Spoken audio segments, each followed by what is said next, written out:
Hello! Magandang hapon, no? Bago lahat, may pahabol bati dito. Sorry sir ha.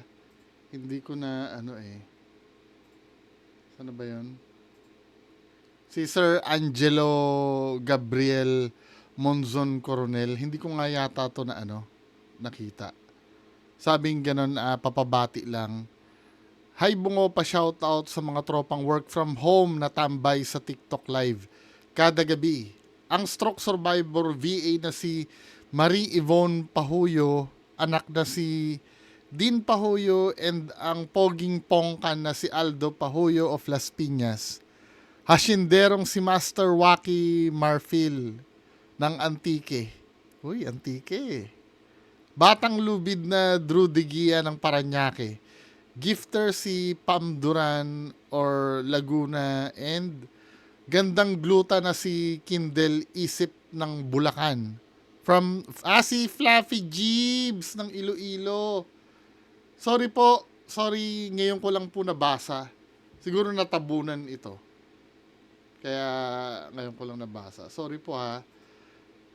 So, okay. So ito yung issue na pag-uusapan natin, yung sa Cool Pals. Kami ni Sir Ed ay nag-guest na rin dati sa Cool Pals. Kung gusto nyo mapanood, nasa playlist ko. Inano lang po ako ni Sir Ed doon. Kinaladkad lang po ako ni Sir Ed sa Cool Pals. Hindi naman ako invited mismo. Pero anyway, masaya dito. Masaya sa Cool Pals. Now, andiyan si Vince Dizon, ito siguro malamang yung napanood ni Badjaw Girl. At panonoorin natin mamaya yung response ni Badjaw Girl dito sa video clip na to. Panoorin natin. Bakit ba lagi po tayong binabaha? Bakit wala pa po ako nakikita sa news na nasa lantang Badyaw? Hindi. Alam ko yata ang Badjaw talagang nakatira yan sa tubigan eh. Tama ba ako? Di ba katutubo ang mga Badyaw? So, siguro, kaya lang, sa totoo lang kasi, kaya siguro na-hurt si Badjaw Girl, synonymous na kasi ang Badjaw sa pamamalimos. Hindi sila katulad ng mga mangyan, Mindoro mangyan, di ba? Mga Aita, ano pa ba? At iba pang katutubo. Wala na akong alam eh. Yun lang mga alam kong katutubo eh. Ano pa ba? Yan, Badjaw. Naging synonymous na kasi sila sa pamamalimos eh. Sa totoo lang. Yung mga new generation ngayon, pag tatanungin mo ano ang Badjaw, ang alam nila yung namamalimos sa jeep. Di ba? Lagi po tayong binabaha. Bakit wala pa po ako nakikita sa news na nasa lantang Badyaw? Sanay. Hindi kasi di ba nasa labas sila? Sanay sa tubig. Lagi nasa streets palagi. Pero wala pa ako nakita sa news. Pero pag lumusok Ibang Badjaw ang si Sek Dizon, alam niya na sanay sa tubig. Yun talaga ang Badjaw. Kasi kung titingnan mo ang ng Badjaw, are indigenous seafaring ethnic group often known as sea gypsies. Talagang talaga sila, tubig talaga, taong tubig talaga ang mga Badjaw. Nagkaroon na lang ng ngayon ng pagiging synonymous sa pulubi. Sanay sa tubig. Lagi nasa streets palagi. Pero wala pa ako nakita sa news. Pero pag lumusok ka sa ba, pwede makatapa ka ng Sanay sa tubig. Tonong kasi yung nila yun. Yun yung part na parang na-offend. Yung nakaapak sa mga apak sa... Sanay sa tubig. Tonong kasi yung nila, yung tambol nila. Floating device din yun. Yun. Yung pala yung PVC yun Kaya pala gawa sa PVC pipe. Oo. Hindi sinonong anyway, ito kasi yung yung sinabi ni Badjaw Girl, yung reaction niya. So for today's video mga Mariko, meron akong sasagutin. Sobrang nanggigigil ako ngayon. Hindi ko alam Ayan, naiiyak na ako. Kasi meron akong napanood na video. Actually, sinend lang sa akin to nung ninang namin sa kasal. Grabe kayo sa mga badyaw ha. Grabe yung gigil ko. Ayan, ang ay drop name ko dito. Actually, PBB siya before. So, ipapakita ko muna sa inyo yung video mga mari ko. So, ito yung sinabi nila. Kung paano nila maliitin yung mga badyaw, kung paano nila maliitin yung mga katribo ko, alam niyo, parang sila pa yung may pinag-aralan, nagiging bobo sila sa mga sinasabi nila. Tayong binabaha. Bakit wala pa po akong nakikita sa news na nasa lantang badyaw? Sanay. Hindi kasi di ba sila ba sila? Sanay sa tubig. Lagi nasa streets palagi, pero wala pa ako nakita sa news. Pero pag lumusong ka sa ba, pwede makatapa ka. Continue for 800 meters. Diba?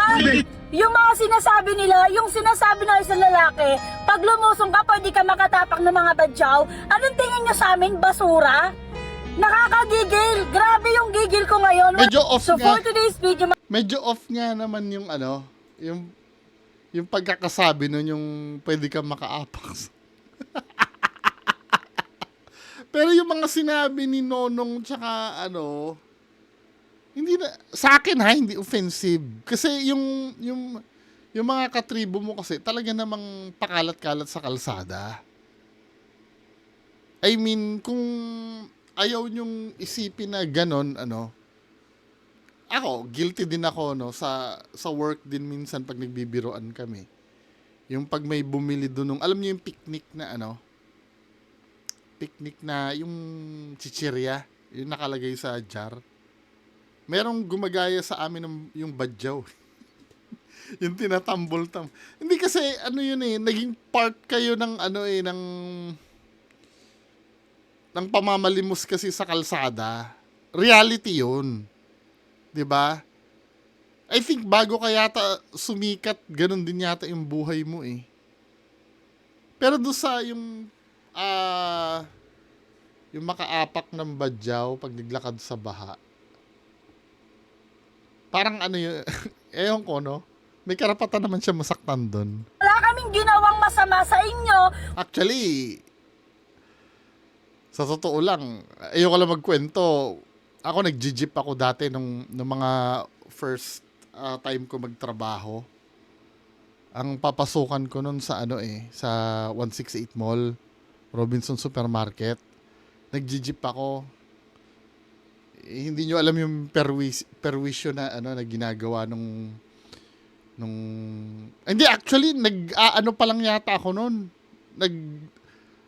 Nag-nurse ako sa sa Tagamutang Bayan ng Malabon dati. Naranasan ko na yon na yung sapatos kasi namin puti, 'di ba? Then may badyaw doon na yung magpupunas ng ng sapatos. Tapos ang dumi-dumi ng Siyempre, ayaw mo maging rude. Pero minsan kasi, sa totoo lang, abala kasi kayo sa sa mga jeep noon. I don't know, wala na akong masyado nakikita niyan ngayon. Meron pa ba? Meron pa bang mga badyaw ngayon? Tanggapin mo yung katotohanan na naging culture ng tribo nyo yung mamalimos. No? Tsaka may abala din, may masama din kayo nagawa. Although na bihira akong makarinig ng nagnakaw na badyaw. Pero yung yung naalala ko pati, nasa Marilao ako noon. Yung mag-e-NLEX ako papuntang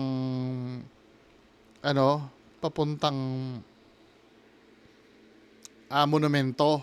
E di may sasabit ng mga badyaw, Pagka kasi pupunta ka sa NLEX, yung jeep na sasakyan mo, may pinto yun eh. Ang gagawin nila, bubuksan nila yun, men. Tapos dinistrong ka ng katropa mong badyaw o katribo mo na mga badyaw para lang makapasok sa loob. Alam mo nangyari? Nasira yung pinto. Ayaw kami payagan lumabas ng NLEX nang hindi naka-close yung pinto sa ang alam mo ginawa namin, balik uli kami ng terminal. Abala. 'Di ba? Kung yung culture nyo ay hindi nyo pinamihasa ng ganon, ano. Kasi ang tingin ko, pero naiintindihan ko din kasi dapat ang tinitira na lang dun siguro yung pagiging pulubi. Kasi yung pagiging pulubi kasi ano unang-una, hindi naman talaga maganda yon. Mendicancy kasi ang tawag dun eh. Hindi siya maganda eh. Bibihira, ano, lahat naman tayo humihingi ng tulong. To be honest, ano, lahat tayo, pwede naman humingi ng tulong. Kasi may point ng buhay natin na minsan walang-wala tayo. Or halimbawa, katulad nung, yung ano, o nga pala, yung SLS ko, complete na ha. Ipapakita ko yung video. Katulad doon, nag-ano ako ng sponsorship sa SLS camera namin. 'Di ba? Humingi din naman ako ng tulong doon. Kaya lang, yung paghingi at ng tulong or pamamalimos kasi, dapat hindi yan ginagawa as hanap buhay. Hindi siya, yan ay ginagawa lang, for example, talagang walang-wala ka, ano, yung talagang nasunugan ka, wag naman sana. Nasunugan ka, or may nangyaring hindi maganda sa'yo, or occasionally, yung, alam mo, may liga ng basketball, pwede kang maglambing ng tulong, pero yung para mabuhay ka. May nagsabi nga sa akin eh, na ano ba yung sinabi sa tungkol doon sa pagpapalipad, yung nakasagutan ko yung regarding doon sa baha, sabing ganon.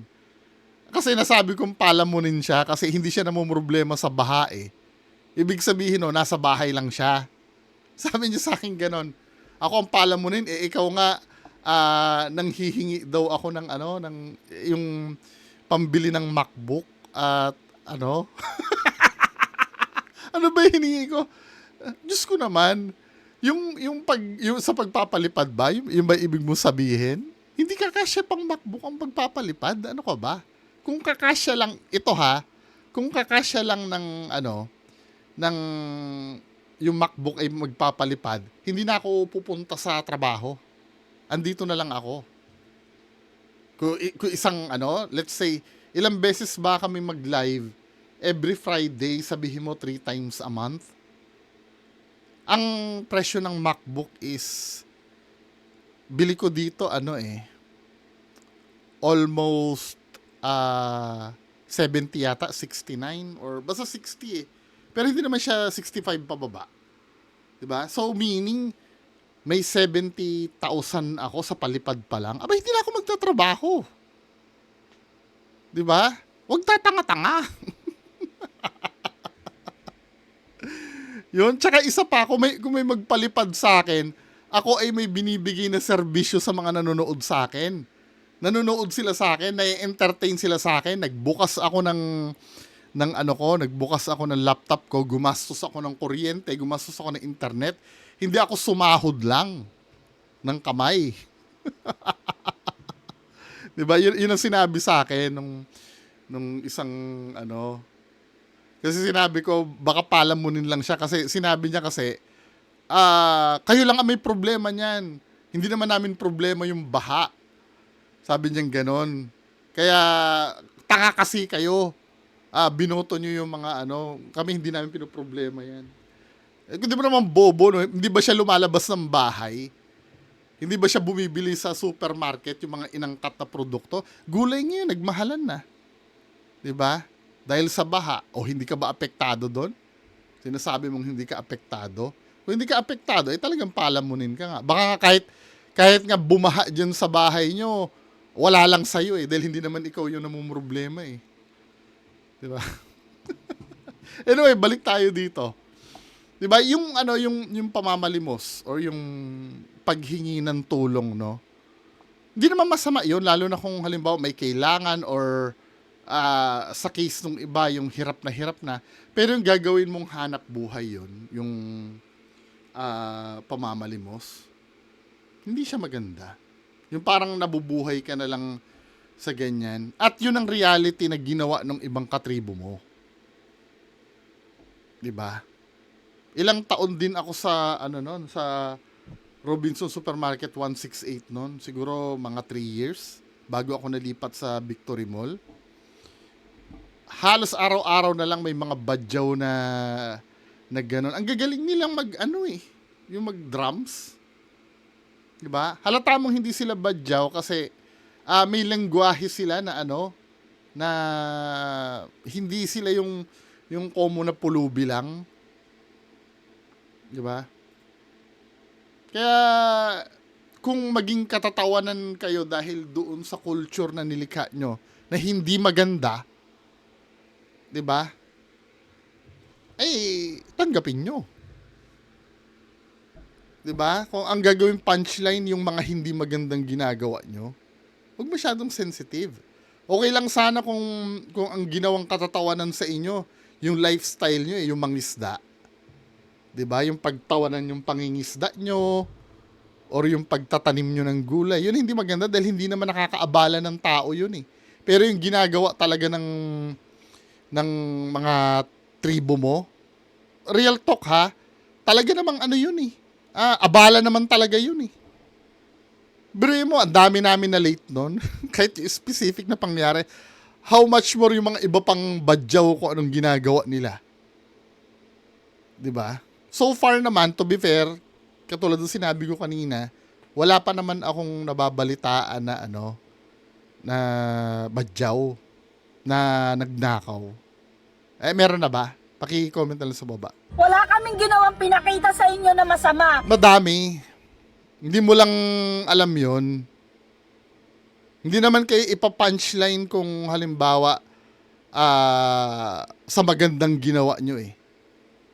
Tapos sasabihin nyo sa amin ganyan, gaganunin mo kami, anong ginawa namin sa inyo?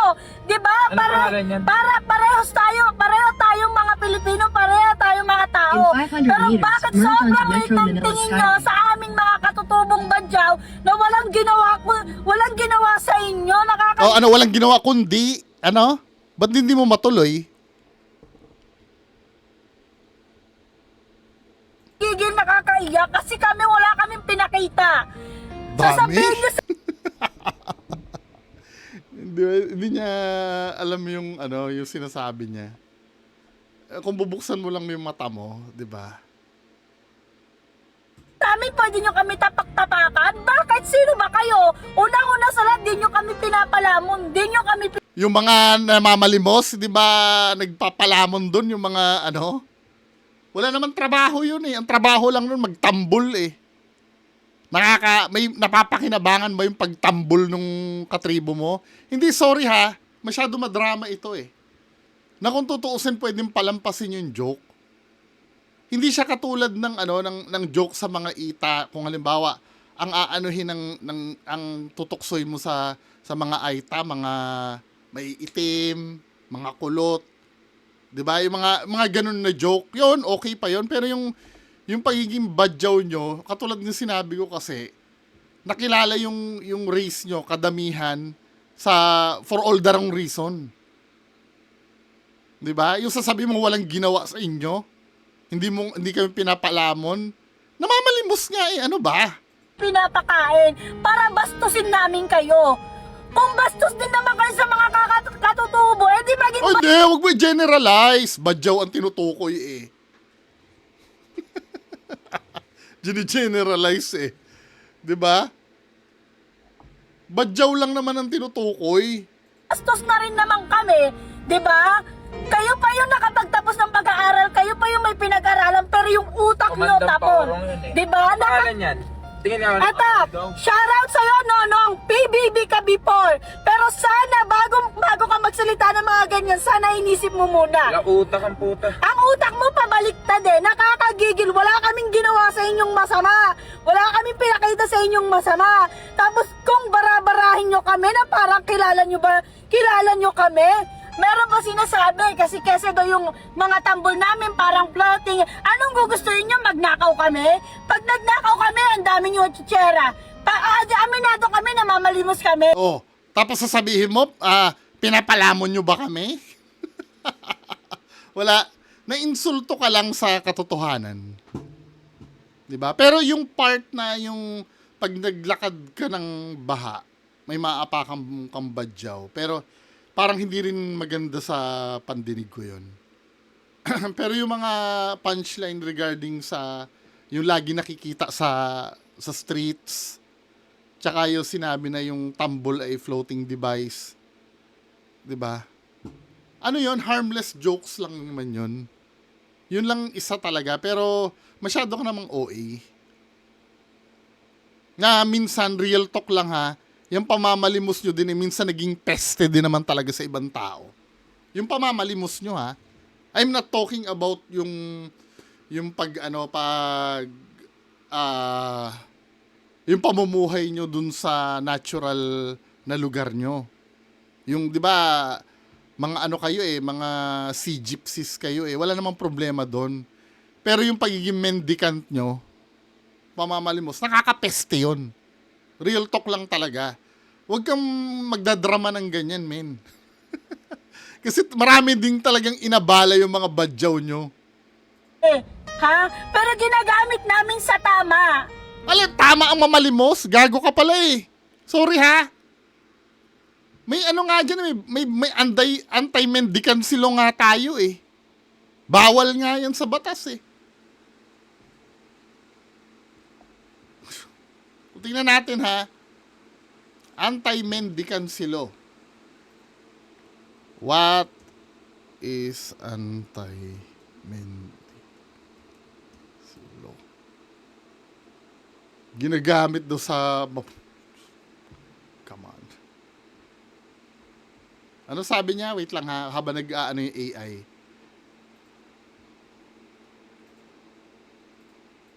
So for today's video mga Mariko, nakaw kami. Pag nagnakaw kami, ang dami nyo chichera. Aminado kami, namamalimos kami. Ha? Pero ginagamit namin sa tama. Anong ginagamit sa tama? Mali nga ang mamalimos ayon sa batas anti-mendicancy law.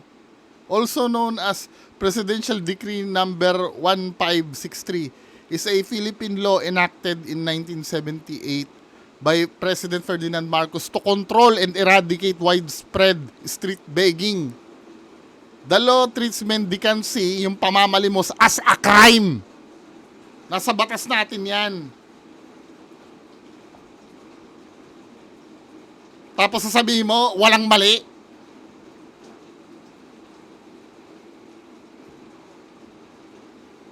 Kung hindi ka nag-OA na ganito, men. So for today's diba? At sino pa yung mga matatanda, sila pa yung pasimuno magsalita ng mga ganyan. Nakakagigil. Sobrang gigil na gigil ako ngayon nung napanood ko yung video. Grabe kayo sa mga badyaw. Sobra. Hindi ko alam bakit kayo ganon. Wala kaming ginawa. Wala kaming pinakita. Obviously, meron nga Sa totoo lang, no, kung wala kayong ginawa, hindi kayo papunchline na ng ganon. Sa inyo Pangit. na pangit, di ba? Pag may tulad na may mga bagyo, mayroong mga sakuna dumarating, wala kaming natatanggap na tulong. Nagreklamo kami, hindi. Di ba? Binabastos nyo kami, hindi kami nagsasalita. Anong ginagawa mo ngayon? Kung ano-anong ginagawa nyong content sa amin, hindi kami nagsasalita. Pero yung mga pinagsasabi nyo ngayon, sobrang nakakagigil. Wala kaming pinakita sa inyo, hinayaan namin kayo. Walang pinakita. Tama na nga yan. Ano masasabi nyo dyan sa ibaba? Magandang araw po sa inyo lahat. Bye-bye.